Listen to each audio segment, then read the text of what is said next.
हरे कृष्णा राधे राधे गोपाल सोनार मिष्टि लीला परिवारे तोमादेर अनेकटा स्वागत। आज आमी तोमादेर साथे गोपाल सोनार एकटा छोट्ट लीला कथा निये चले एसेछि। तो चलो भिडियोटा स्टार्ट करा जाक। आर भिडियोटा देखार आगे आमार चैनलटाके तोमरा सबस्क्राइब करे रेखो और आमार पाशे थाका बेल आइकनटा प्रेस करे रेखो जाते तोमरा परवर्ती भिडियो सबार आगे पेये जाओ और आमार पाशे थाकार जोन्नो। लखनऊते निवासी पूनम देवी तार दुई छेले स्वामी और शाशुड़ीर साथे थाकतेन।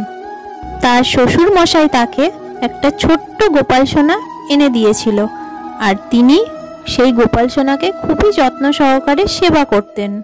तिनी सब समय ताके चोखे चोखे राखतेन एबं एकटा छोट्ट शिशुर मतो ताके सेवा करतेन। तार যত रकम सेवा तिनी खूब मन दिए करतेन। तार शाशुड़ी असुस्थ होवार फले गोपालेर समस्त रकम सेवा ताके निजेई करते हतो एबं सेई सेवाटा तिनी मनोयोग सहकारे करतेन। एकदिन कि हलो तिनी तार स्वामी एबं दुई छेलेके निये बिये बाड़ी गेलेन। प्रथमे तिनी भाबलेन गोपाल सोनाके आमी शयने दिई। तारपर तिनी भाबलेन एत ताड़ाताड़ी कि गोपालके शयने देवाटा ठीक होबे? आमरा तो किछुक्षणेर मধ্যে चलेई आसबो, ओ एखन थाकुक, आमी एसे तारपर ओके शयने देब। किन्तु बिये बाड़ी बोले कथा सबाई बुझतेई पारछेन। सबार कथा फेले तिनी ताड़ाताड़ी बाड़ीते आसते पारलेन ना। तादेर समस्त काज सम्पन्न करते अनेकटा रात्रि हये गेल। तखन पूनम देवीर मन खूबई विचलित होते लागलो। तिनी भाबलेन आजके आमार गोपाल सोनाटा हयतो सारा रात बसेई थाकबे, आमी कखन बाड़ी जाब तारपर ओके शयने देब एई भेबे पूनम देवीर खूबई कष्ट होते लागलो। कोनो काजे पूनम देवीर एकटुओ मन बसछिलो ना। तिनी भाबते लागलेन ताहले कि करा जाय, आमार गोपाल सोना कि सेइभाবেই सारा रात बसे थाकबे? सेई राते आमी कखन बाड़ी যাব तखन कि ताके शयने देब? एइसब भेबे तार एतटाई मन खाराप करते लागलो। तखन से भाबलो যত তাড়াতাড়ি পারা যায় আমাদের বাড়ি ফিরতেই হবে। কিন্তু সকল অতিথিদের রেখে নিমন্ত্রণ খেয়ে আস্তে আস্তে রাত 1টা থেকে 1:30টা বেজে গেল। তিনি বাড়িতে ঢোকার সাথে সাথে আগে পা হাত পা ধুয়ে মন্দিরে প্রবেশ করলেন। তিনি মন্দিরে গিয়ে দেখলেন গোপাল সোনা খাটের ওপর নিশ্চিন্তে ঘুমিয়ে আছে। গোপালকে শয়নে দেখে তিনি খুব চমকে উঠলেন। তিনি মনে মনে ভাবলেন গোপাল সোনা কি একা একা শুয়ে পড়েছে? আমার শাশুড়ি মা তো খুবই অসুস্থ, নাকি গোপাল সোনাকে মা শয়নে দিয়েছে? তিনি কিছুই বুঝতে পারলেন না সেই রাতে। সেই জন্য তিনি আর কিছু না বলে ঠাকুর ঘরের দরজা বন্ধ করে দিয়ে নিজেরাও ঘুমিয়ে পড়লেন।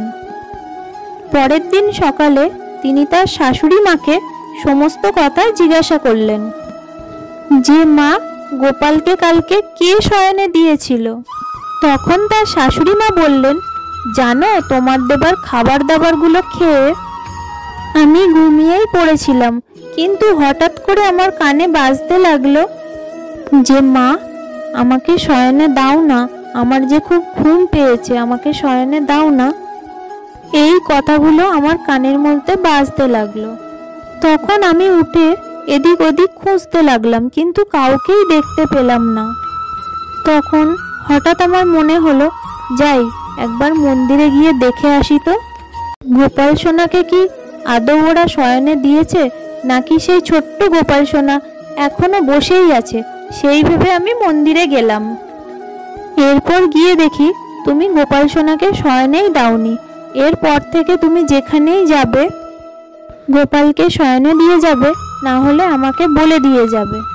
এরপর থেকেই আমার গোপাল সোনার যেন একদমই কষ্ট না হয়, সেইটা তোমাকে লক্ষ্য রাখতে হবে। এইসব কথা শুনে पूनम देवीर चोख থেকে জল চলে এলো। তার এতটাই দুঃখ হলো আর নিজেকে এতটাই অপরাধী মনে হলো, সে আর কিছুই করতে পারছিল না। সে ভাবছিল কেন আমার থেকে এত বড় ভুলটা হয়ে গেল। তাই সে দৌড়ে গোপালের কাছে গিয়ে করজোড়ে বারবার ক্ষমা চাইতে লাগলো। বলল, গোপাল এবারের মতো ক্ষমা করে দাও, দ্বিতীয়বার থেকে এরকম ভুল আর কোনোদিনও হবে না। এই আমি প্রতিজ্ঞা করছি তোমার কাছে। তারপর থেকে পুনম দেবী সেবায় কিন্তু কোনো ত্রুটি ছিল না। তিনি সর্বদাই তার গোপালকে খুব মন দিয়ে সেবা করতে লাগলেন এবং পুনম দেবী সুখে শান্তিতে তার পরিবার নিয়ে সংসার করতে লাগলেন। এবার বলো, আজকে তোমাদের এই ভিডিওটা কেমন লেগেছে? যদি ভিডিওটা ভালো লেগে থাকে তাহলে লাইক, কমেন্ট, শেয়ার করে দিও, যাতে সবাই গোপাল সোনার লীলা কথা জানতে পারে, যাতে সবাই সবার গোপাল সোনাকে আরও বেশি বেশি করে আদর যত্ন করে ভালোবাসা দিয়ে সেবা করতে পারো। এভাবেই তোমরা তোমাদের গোপাল সোনার সাথে হাসতে থাকো, আনন্দে থাকো। দেখা হচ্ছে পরের ভিডিওর সাথে। রাধে রাধে।